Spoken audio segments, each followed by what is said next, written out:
You're not just stressed, your brain is quietly turning on a slow-burning furnace that's melting parts of your body. In minutes, hours, months, cortisol and inflammation rewrite how your organs work. If you've ever felt exhausted, forgetful, or like your body is betraying you, this is why. Imagine your liver, heart, gut, and immune system getting a steady drip of emergency signals. That's what chronic stress does. It hijacks your chemistry and turns healing into damage. By the end of this video, I'll show you a recovery protocol, step-by-step actions you could start tonight to turn that furnace off and repair the damage. We talk about real, science-backed tactics to fix your life when stress has the upper hand. Today, we'll cover exactly what cortisol and inflammation do to your organs, the hidden symptoms people miss, and a simple recovery protocol you can do in under an hour per day. No fluff, just what works. Quick biology. When you perceive threat, your brain triggers the HPA axis, hypothalamus, pituitary, adrenal. Adrenal glands dump cortisol. Short-term, adaptive. Long-term, toxic. Cortisol's job is to mobilize energy by raising blood sugar, suppressing non-essential functions like digestion and reproduction, and altering immune responses. Spike once for a true emergency? Fine. Stay spiked for weeks or months? Organs start to break. Brain, high cortisol shrinks the hippocampus. That's your memory and emotional regulation center. You feel forgetful, anxious, and reactive. Heart, chronic cortisol and inflammation drive higher blood pressure, arterial stiffness, and higher risk of heart disease. Stress literally ages your cardiovascular system. Liver and metabolism, cortisol raises blood sugar and encourages visceral fat. That leads to insulin resistance and type 2 diabetes risk.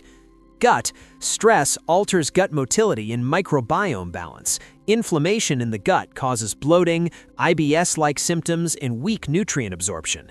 Immune system, paradox, short-term cortisol suppresses the immune response, but chronic stress shifts to a pro-inflammatory state. That constant low-level inflammation damages tissues over time.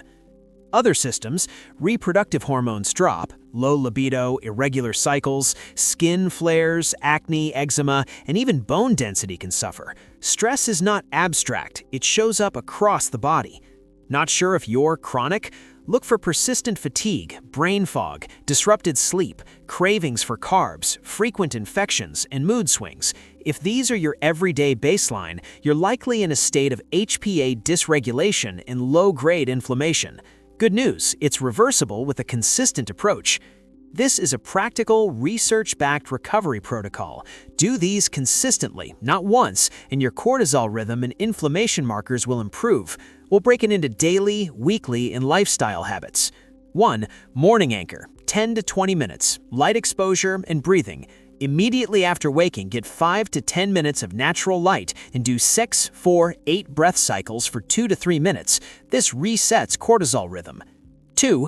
Movement but not exhaustion. 20 to 40 minutes of moderate exercise, walk, cycling, yoga. Avoid long, high-intensity sessions during acute burnout. They add stress. 3. Anti-inflammatory meals. Focus on protein, fiber, omega-3s, colorful vegetables, cut ultra-processed foods and excess sugar. Hydration matters. Even mild dehydration increases cortisol. 4. Deep recovery session, 1 to 2 times per week, 60 to 90 minutes of restorative practices, sauna or hot-cold contrast, a long walk in nature, deep stretching, or a mobility or yoga class. 5. Social restoration. Schedule one meaningful social connection weekly, not an obligation, a low-pressure catch-up. Oxytocin is a natural cortisol buffer. 6. Sleep as medicine. Consistent sleep window, cool, dark room, wind-down routine, no screens 45 to 60 minutes before bed. Melatonin is suppressed by late-night blue light and irregular schedules. 7. Psychological tools. Daily journaling, 3 things you did well, 10 to 20 minutes of mindfulness or therapy. Reframing threat responses reduces perceived stress and downstream cortisol. Practical markers, better sleep onset, fewer evening cravings, improved mood, decreased resting heart rate, and more stable energy across the day. If you want objective data, ask your doctor about salivary cortisol rhythm tests or high-sensitivity CRP for inflammation, but don't wait for tests to start the protocol. Chronic stress isn't a personality flaw, it's a predictable biological response. The good news, consistent small daily habits reset your cortisol rhythm and shut down destructive inflammation. You don't need to tough it out. If you found this helpful, do 3 things. 1. Like and subscribe for weekly recovery science. 2. Comment below the one symptom you want to fix first: sleep, energy, gut. And 3. Download the free recovery checklist in the description, a 1-week start plan with scripts for breathing, meals, and a bedtime routine.